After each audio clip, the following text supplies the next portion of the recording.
বাৰিষাৰ প্ৰথমটো বানত প্লাবিত কাজিৰঙা ৰাষ্ট্ৰীয় উদ্যান বাহনী পানীৰ তলত ৰাষ্ট্ৰীয় উদ্যানখনৰ কেইবাটাও বন শিবিৰ ব্ৰহ্মপুত্ৰৰ জলপৃষ্ঠ বৃদ্ধি হোৱাৰ পাছতেই বাহনী পানীত বুৰ গৈছে কাজিৰঙা ৰাষ্ট্ৰীয় উদ্যানখনৰ বহু অংশ খাদ্যৰ সন্ধানৰ লগতে ওখ ঠাই বিচাৰি ৰাষ্ট্ৰীয় উদ্যানৰ পৰা কাষৰ কাৰ্বি পাহাৰলৈ ঢাপলি মেলিছে বহু জীৱ-জন্তু 715 নম্বৰ ৰাষ্ট্ৰীয় ঘাইপথ অতিক্ৰম বনৰীয়া জীৱ-জন্তুৰ যাৰ ফলত ঠায়ে ঠায়ে বেৰিকেড লগাই গাড়ীৰ গতি নিয়ন্ত্ৰণৰ ব্যৱস্থা কৰিছে বন বিভাগে ৰাষ্ট্ৰীয় পথেৰে পাৰ হোৱা যান-বাহনসমূহৰ চালকক গতি নিয়ন্ত্ৰণৰ বাবে আহ্বান পৰিবহণ বিভাগৰ ঘণ্টাত 40 কিলোমিটাৰ তলত বাহন চলোৱাৰ আহ্বান অভাৰটেক হৰ্ণ বজোৱাৰ ক্ষেত্ৰত নিষেধাজ্ঞা ৰাষ্ট্ৰীয় ঘাইপথৰ কাষত বাহন ৰখোৱাত বাধা আৰোপ ৰাষ্ট্ৰীয় উদ্যান কৰ্তৃপক্ষৰ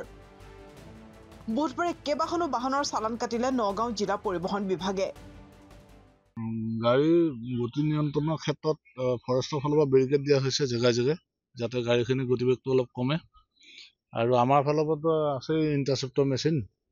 ৰাতিপুৱা মেচিনে আমাৰ যদি স্পীডত যায় তাক ডিটেক্ট কৰা হয় ডিটেক্ট কৰি পেলাই তাৰ ওপৰত জৰিমনা বিহা হয় প্ৰায়খিনি গাড়ী লাহে লাহে গৈ আছে কিন্তু তাৰ মাজতো দুই এখন তেনেকৈ যায় আৰু সেইখনৰ ওপৰত আমি জৰিমনাটো বিহিছোঁ বৰ্তমান ৰাতিপুৱাৰ পৰা এতিয়ালৈকে 30-40খনমান ডিটেক্ট কৰা হ'ল আৰু জন্তুটো পাৰ হৈ আছে পাহাৰলৈ পানী হোৱাৰ কাৰণে সিহঁতৰ থাকিবলৈ জেগাটো কমি গৈছে সেইকাৰণে সিহঁতি পাহাৰৰ ফালে গৈ আছে এতিয়া ইফালে ধনশ্ৰী পাঁচ নৈ আৰু ব্ৰহ্মপুত্ৰ নৈৰ পানী বৃদ্ধি হোৱাত ওৰাং ৰাষ্ট্ৰীয় উদ্যানত ভয়াৱহ পৰিস্থিতি বানৰ কবলত ওৰাং ৰাষ্ট্ৰীয় উদ্যানৰ প্ৰায় 40% অঞ্চল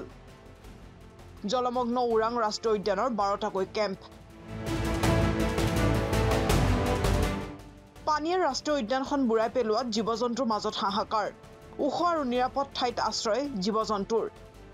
তাৰ মাজতে অতি কষ্টৰে পহৰা ৰাষ্ট্ৰীয় উদ্যানখনৰ বনকৰ্মীসকলৰ উদ্যানখনৰ খৈৰাচালি বালি কেম্পত 7 ফুট পৰ্যন্ত উঠিছে পানী এই প্ৰতিকূল পৰিস্থিতিৰ মাজত উদ্যানখনৰ বনকৰ্মীসকলে একমাত্ৰ নাৱৰ জৰিয়তে পালন কৰিছে কৰ্তব্য দুদিন আগত বহুত বেয়া অৱস্থা আছিল আমাৰ ইয়াত মানে আমাৰ 40টা কেম্পত 12টা কেম্পত 4-5 ফুটমান পানী উঠি গৈছিলে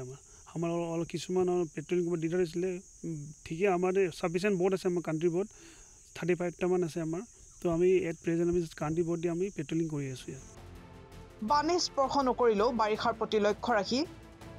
20 জুনৰ পৰা পৰ্যটকৰ বাবে বন্ধ মানস ৰাষ্ট্ৰীয় উদ্যান 9 জুনত বন্ধ কৰি দিয়া হ'ব হাতী সাফাৰী আৰু ৰিভাৰ ৰাফটিং 20 জুনৰ পৰা বন্ধ থাকিব জীপ সাফাৰীৰ সুবিধা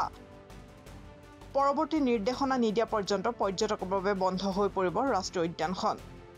ব্যুৰ ৰিপৰ্ট প্ৰথম খবৰ